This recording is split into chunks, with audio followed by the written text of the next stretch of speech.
Hi, and welcome to English Inside Out. The podcast where you learn English from the inside out. We're Alex, And Emma, and in just a few minutes a day, you'll improve your English, your mindset, and your confidence. let's get started.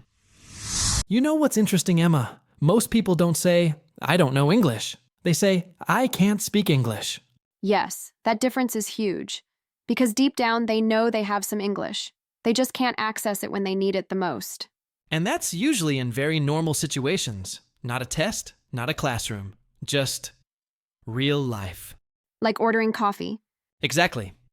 You're standing there, the barista is looking at you, and suddenly your brain says, okay, don't mess this up. And the funny thing is, you've ordered coffee 1,000 times in your own language. You know exactly what you want. But in English, it feels like a performance. A performance with an audience. And judges, even when nobody is judging you. That's so true. People imagine everyone is listening, thinking, wow, this person's English is terrible. When in reality, the other person is probably just thinking about their next customer or what they're going to have for lunch. But the emotional weight is heavy. Your shoulders get tense, your voice changes, and your confidence just disappears. And then comes that inner voice. You know the one. Oh yeah, the voice that says, you're going to say it wrong. Your accent is bad. You're too slow. You should know this by now. And that voice is brutal because it doesn't help at all. No, it just creates more pressure. And pressure is one of the biggest enemies of speaking. Another thing I hear a lot is people saying, I feel stupid when I speak English. That one breaks my heart because these are smart, capable people. Doctors, engineers, teachers, business owners. People who are confident in their jobs, in their lives. But the moment English appears, they feel like children again. Like they suddenly lost part of who they are. And that feeling makes people avoid speaking. They stay quiet, they nod, they smile. They say yes even when they didn't understand the question. Exactly. And later they think, I really need to improve my English. But instead of practicing speaking, what do they usually do? They open a grammar book. Or watch another video. Or download another app. Which feels productive, but doesn't solve the real problem. And that's why the frustration keeps growing. Because time passes, effort is there, but speaking still feels impossible. So if you're listening right now and thinking, yes, this is my life, we want you to pause for a second and hear this. You are not broken. You didn't fail at English. You just learned it in a way that didn't prepare you to use it. And that's what this episode is about. Understanding why this happens. So you can finally stop blaming yourself and start fixing the real problem. Okay, so let's talk about something that happens to almost everyone learning English. You understand what the other person is saying, but when it's your turn to speak, you freeze. Yeah, it's like your brain says, I got this, and then suddenly says, actually, no, I don't. And this happens in very common situations. A work meeting, a phone call, a video conference. Or even something simple, like someone asking you, so how was your weekend? You understand the question perfectly, but your mind goes blank. And what's interesting is that this doesn't usually happen when you're alone. Exactly. When you're alone, you can think of answers. You can even speak out loud. But when there's another person, especially a native speaker, everything changes. Because now your brain is not just thinking about the message. It's thinking about everything else. Grammar, pronunciation, accent, speed. And while your brain is busy trying to control all of that, it forgets the most important thing: communication. That's when people say, I know the answer, but I can't say it. I hear that sentence all the time. And it's true. The knowledge is there. But access to that knowledge is blocked. And one of the biggest reasons is stress. Your brain goes into survival mode. It's almost like a mini panic response. Yes, your body reacts as if you're in danger. Heart beating faster, shallow breathing. And when that happens, your brain is not focused on language anymore.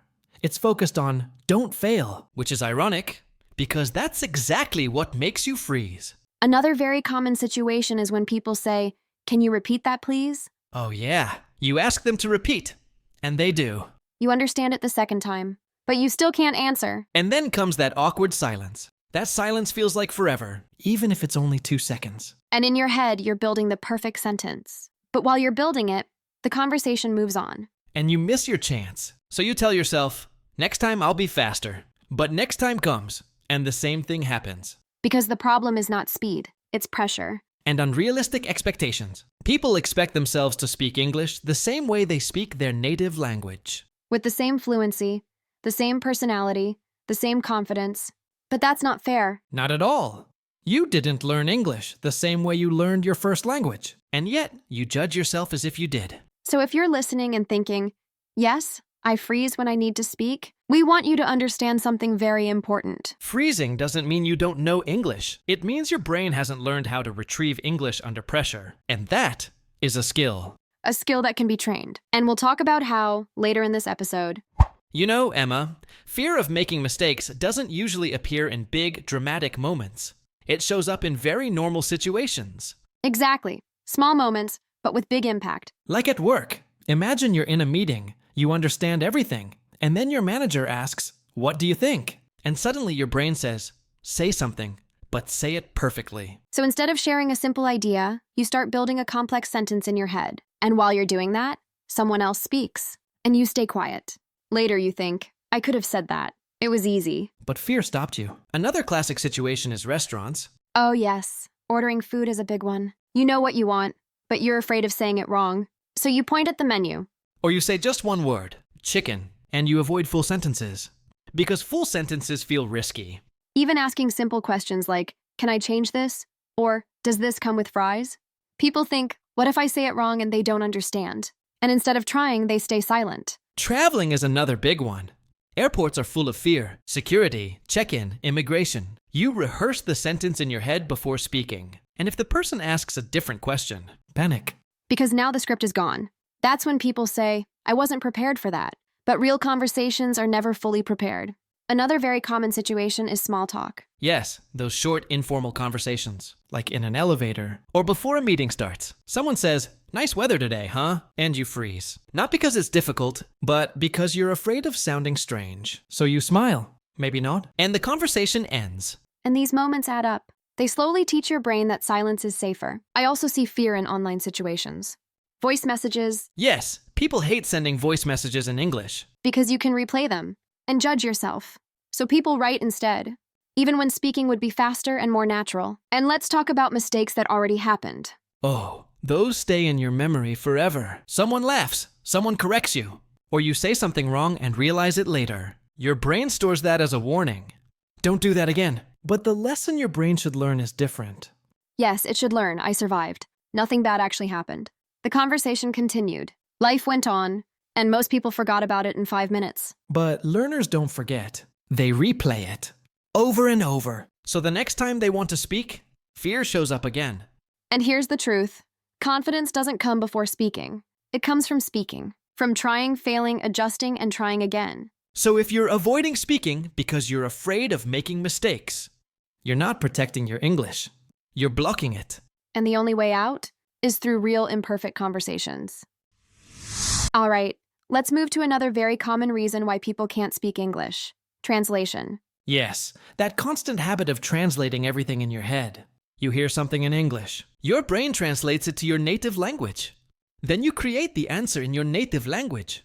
And finally, you try to translate it back into English. That's a lot of work, and it all happens in seconds. Or it tries to happen in seconds. But most of the time, it's too slow.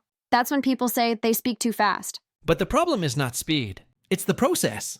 Translation creates delay, and delay kills conversations. Let's think about a very normal situation. Someone asks you, "What do you do for work?" You understand the question. But instead of answering directly, your brain goes, okay, how do I say this in my language first?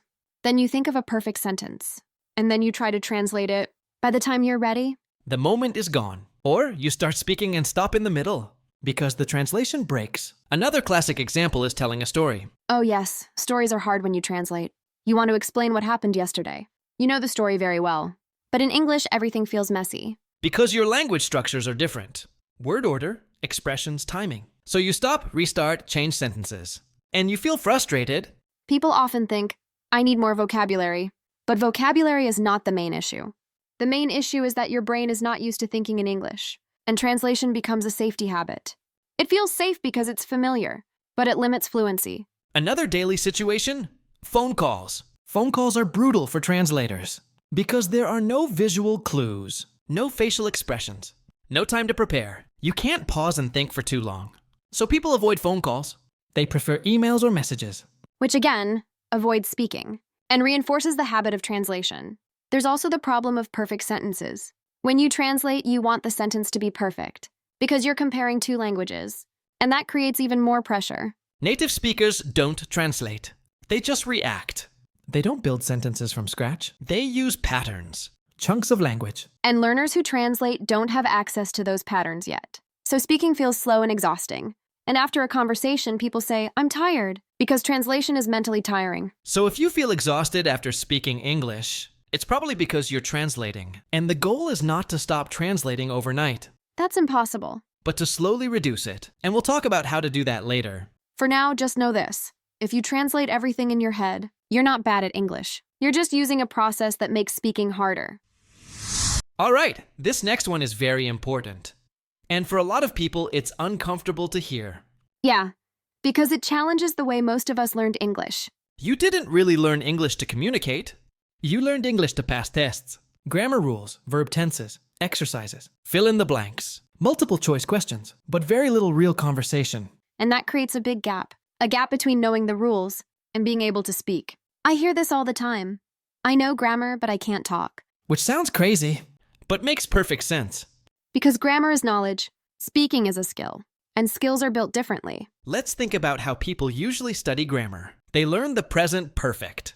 They memorize the structure. They do exercises. But when was the last time someone stopped in a conversation and thought, "Oh, this is present perfect"? Never.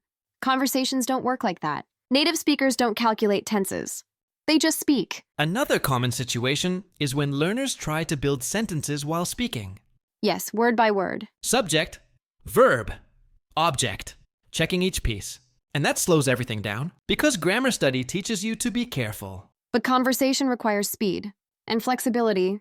I remember students saying, "I need to think about the tense first." But by the time you choose the tense, the conversation is over. Grammar also creates fear because people think, if my grammar is wrong, my English is wrong, which is not true. You can have imperfect grammar and still communicate perfectly. Let's be honest. How many times have you understood someone, even when their grammar wasn't perfect? Probably all the time. Communication is about meaning, not about rules. Another problem with grammar-based learning is that it's not connected to real life. You learn sentences like, "If I had known, I would have..." But you don't learn how to say, "I'm running late," or "Can you give me a minute?" or "I'll get back to you." Those are the sentences people actually use. So learners feel lost in real conversations. Because real English doesn't look like the book. It's messy, it's fast, and it's full of shortcuts. So if you studied English for years and still can't speak, it doesn't mean you studied wrong. It just means you studied only one part of the language. And to speak, you need another part. The part that books don't teach very well. Real interaction, real mistakes, real conversations. So after grammar, there's another big issue we need to talk about. And it's very simple. Most people don't actually practice speaking. They study English. But they don't use English. Reading, listening, watching videos, all great. But speaking is different, and many learners avoid it. Not because they don't want to speak, but because speaking feels uncomfortable. And uncomfortable usually means we avoid it. Let's think about a normal routine. Someone studies English for 30 minutes a day. They watch a lesson. They learn new words. Maybe they do some exercises, but at the end of the week, how many minutes did they actually speak? Sometimes 0. And then they ask, "Why can't I speak English?" Speaking is not automatic. It's a muscle. If you don't use it, it doesn't grow. Another problem is that people wait for the right moment. They say, "When my English is better, I'll start speaking."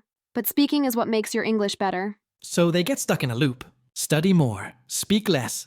And the gap keeps growing. There's also the issue of safe environments. Many people don't feel safe speaking. They're afraid of judgment. Or correction. Or embarrassment. So they only speak when they have to. And that's usually in high-pressure situations. Work meetings, travel emergencies, important conversations. Which is the worst time to practice. Because practice should be low pressure, like learning to drive. You don't start on a highway. You start in an empty parking lot. But with English, people do the opposite.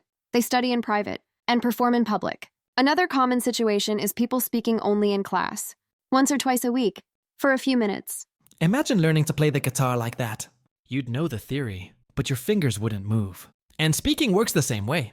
Your mouth, your tongue, your rhythm, they need repetition. Daily repetition. Even short moments, talking to yourself, describing what you're doing, practicing simple answers. But most people don't count that as real practice. So they don't do it.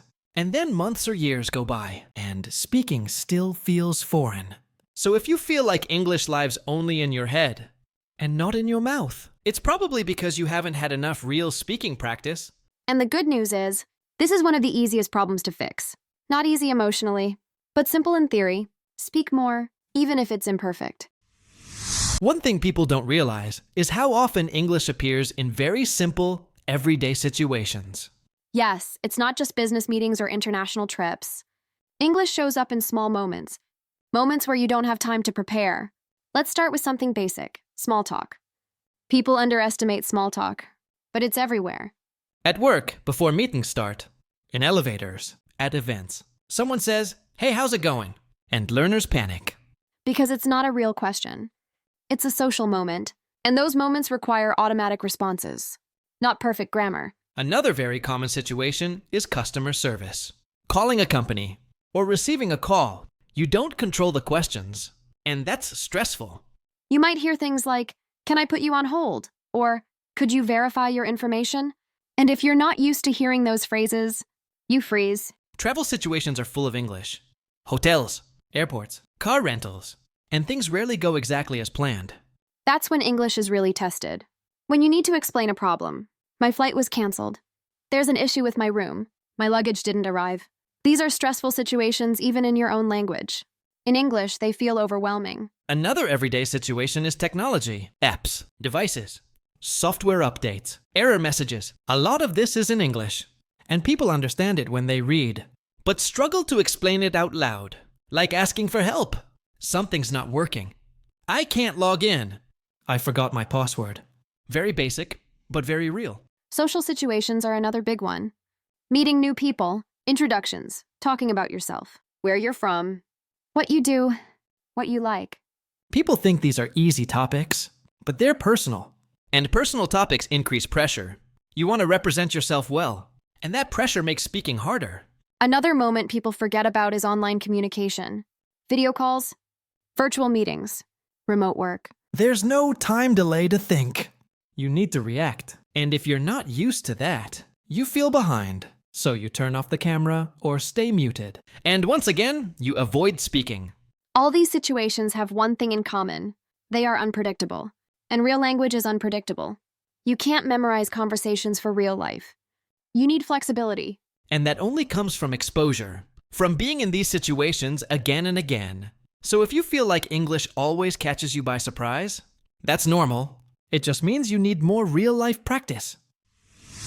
Let's talk about something that sounds positive, but actually causes a lot of problems. Perfectionism. A lot of people think being perfectionist helps them learn English. But in speaking, it usually does the opposite. Because perfectionism creates fear. And fear creates silence. Perfect English becomes the goal. And perfect means perfect grammar, perfect pronunciation, perfect accent, perfect speed. That's a lot to control at the same time. And real conversations don't allow that. People wait to speak until everything feels right.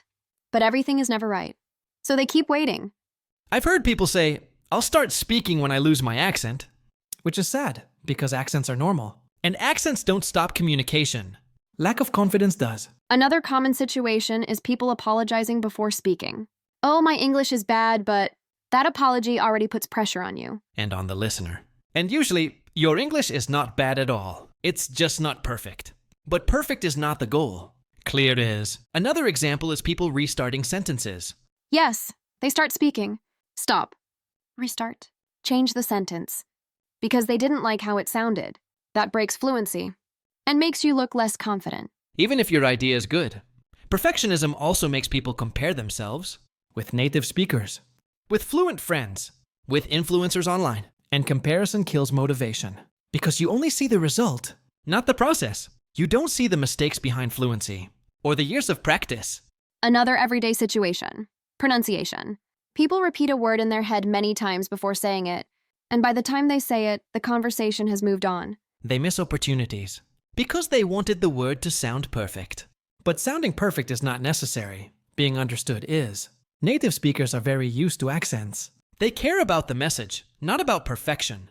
So if you're listening and thinking, "I'm too hard on myself," you're probably right. And that pressure is slowing you down. Fluency comes from permission. Permission to be imperfect, permission to sound wrong sometimes. Because that's how you move forward. There's another reason why speaking English feels so hard for many people. They don't think in English. And that's completely normal. Yes, no one starts thinking in a new language automatically. But many learners believe they should, and when they don't, they feel frustrated. Thinking in English doesn't mean having deep philosophical thoughts. It starts very small, very simple, like noticing things around you, naming objects, describing actions. But most people don't do that. They only use English during study time, and the rest of the day, nothing. So English never becomes automatic. Another thing is internal dialogue. We all talk to ourselves in our heads, all the time, planning the day, remembering things, reacting to situations, but we do that in our native language. So when it's time to speak English, your brain has to switch systems, which takes time and creates hesitation. Let's think about a normal day. You wake up, you think, I need to get ready. I'm late. I need coffee. All of that happens in your language. But imagine if sometimes you thought, I need to hurry. I'm running late. I really need coffee. Simple phrases, nothing complex. That already changes things.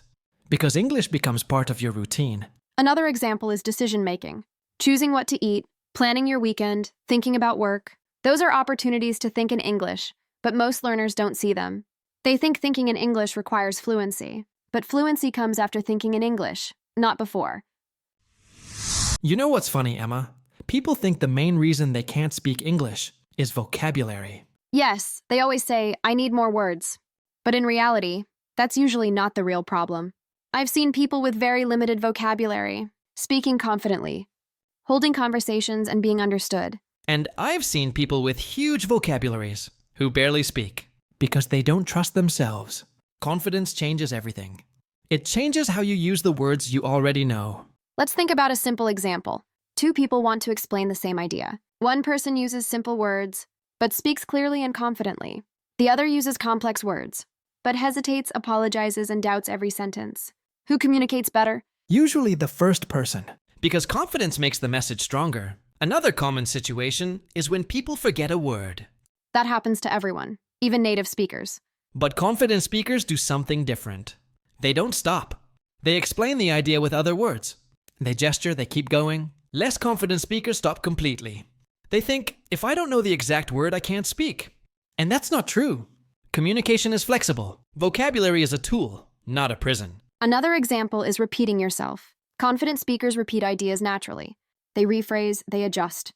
Learners often think repetition is a mistake, but it's actually a communication skill, and confidence allows you to use it. Also, confident speakers don't worry too much about sounding smart. They focus on being clear. And clarity beats complexity every time. So if you feel like you don't know enough words, ask yourself this question. Do I really need more vocabulary? Or do I need more confidence using what I already know? Because confidence grows from usage, from speaking, from surviving conversations, not from memorizing more lists. Vocabulary helps, of course, but confidence decides whether you'll actually use it.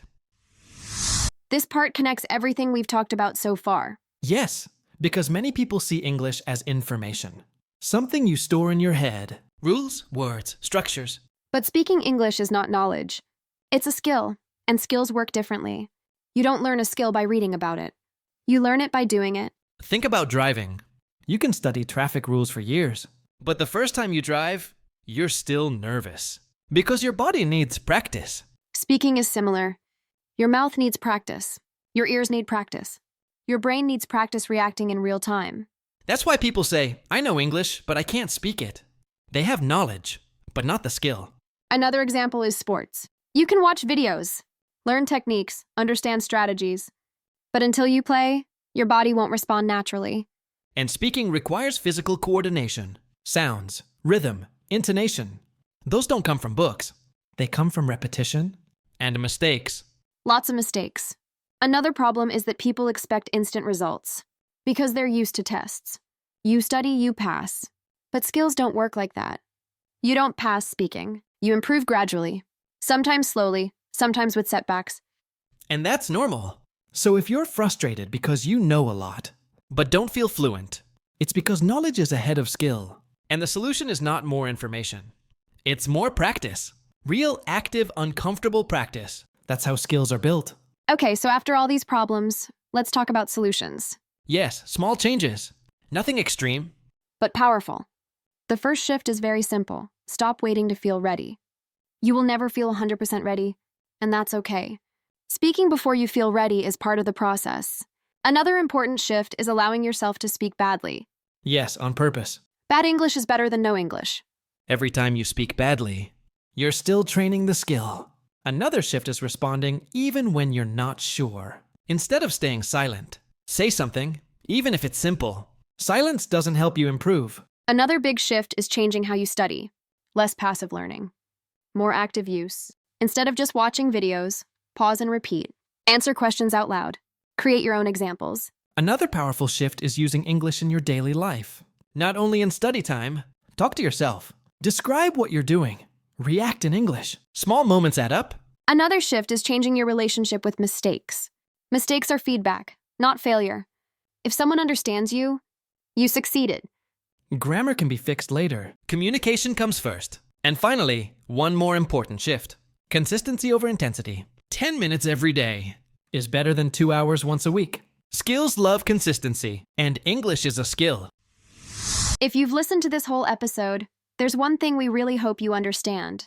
You are not bad at English. You're not slow. You're not incapable. And you're definitely not alone.